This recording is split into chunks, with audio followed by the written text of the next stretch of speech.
નમસ્કાર મિત્રો, ઓટીટી ઉપર આવેલી ફિલ્મ ગાંધી ટોક્સ નામની ફિલ્મ મેં જોઈ. એ પછી મારા અનુભવ તમારી સાથે શેર કરવાનો છું. તો વિડીયોના અંત સુધી જરૂર જોજો. વિડીયો પસંદ આવે તો લાઈક અને ચેનલને સબસ્ક્રાઇબ કરવાનું ભૂલતા નહીં. તો ખાસ કરીને આની અંદર તમને વિજય સેતુપતિ, અરવિંદ સ્વામી, આદિત્ય રાવ હૈદરી અને સિદ્ધાર્થ જાદવ મહત્વના એક્ટરની અંદર જોવા મળે છે. અને કિશોર પાંડુરંગ બેલેકર નામના જે નિર્દેશક છે એમને આર્ટ ડાયરેક્શન કરેલું છે. ખાસ કરીને આની અંદર જે મ્યુઝિક છે ને AR રહેમાને આપેલું છે. જે બેકગ્રાઉન્ડ મ્યુઝિક છે ને જોરદાર અને શરૂઆતથી અંત સુધી જોડીને રાખે છે.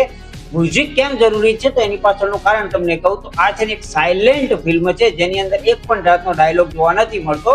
શરૂઆતથી એન્ડ સુધી છે ને તમારે અંદર જોઈને જ વિચારવાનું છે કે એ શું કહી રહ્યા છે અને કઈ કઈ રીતની વાતોચીતો થઈ રહ્યા છે. પણ એ પણ એવી છે ને કે દરેક વ્યક્તિ સમજી શકે ને એ ટાઈપની આની અંદર જે ઇમોશન બતાવ્યા છે, જે કહેવાય કે એક્શન્સ બતાવી છે ને એ તમને શરૂઆતથી એન્ડ સુધી છે ને એક મિનિટ પણ આમાં આગુ પાછું જોઈશું તો આપણે ભૂલી જઈશું કે શું વાત થઈ. એ ટાઈપની ફિલ્મ છે ને તો શરૂ કરશો તો ખતમ કરીને જ રહેશું એ ટાઈપની આ ફિલ્મ છે. ફિલ્મની અંદર વાત એવી છે કે એક સાયલેન્ટ ફિલ્મ છે.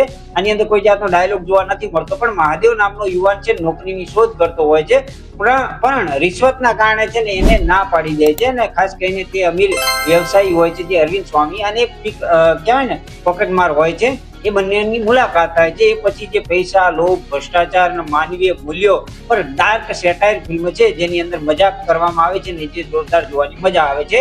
આની અંદર જે વિઝ્યુઅલ્સ બતાવ્યા છે, સાથે સાથે જે એક્સપ્રેશન બતાવ્યા છે અને એમાં પણ AR રહેમાનનું મ્યુઝિક છે ને જે તમને વાર્તાને આગળ વધારવા માટે મજબૂર કરી દે છે. એ ટાઈપનું જરૂર જોવાલાયક ફિલ્મ છે. અને આ ટાઈપની ફિલ્મો છે ને આપણે પહેલા સમયની અંદર એવું હતું કે પહેલા સાયલેન્ટ ફિલ્મો હતી ત્યારે આપણે એ ફિલ્મો તો નથી જોઈ, પણ આ ફિલ્મો છે ને એ વસ્તુની યાદ અપાવે છે. મતલબ કહેવાય કે જે બતાવ્યું છે ને જોરદાર બતાવ્યું છે. એ જે ડાયલોગ્સ બતાવે છે, જે વાતો કરે છે, મતલબ વાતો એ રીતના કરે છે ને જે જોરદાર તમને દિલ મોહી લે ને એ ટાઈપની વાતો કરે છે. મતલબ કે ડાયલોગ વગરની ફિલ્મ છે તે શરૂઆતથી એન્ડ સુધી તમને જોડીને રાખે છે. અને આ ટાઈપની ફિલ્મો બોલિવૂડમાં કે ગુજરાતી સિનેમામાં કે હિન્દી સિનેમામાં અત્યારે નવી ફિલ્મોમાં કોઈ નથી આવી રહી. જે ગાંધી ટોક નામની ફિલ્મ છે ને જબરજસ્ત જોવાની મજા આવે છે. ગાંધી ટોક એટલા માટે નામ રાખવામાં આવ્યું છે કે મતલબ કે પૈસા જ બોલે છે અત્યારના સમયની અંદર. એ વસ્તુ આની અંદર બતાવવાની કોશિશ કરેલી છે જે જબરજસ્ત જોવાની મજા આવે છે. આની અંદર જે પ્રતિસાદ મળ્યો હતો બધાને મિક્સ પ્રતિસાદ મળ્યો હતો જ્યારે થિયેટરમાં આવ્યું હતું ત્યારે.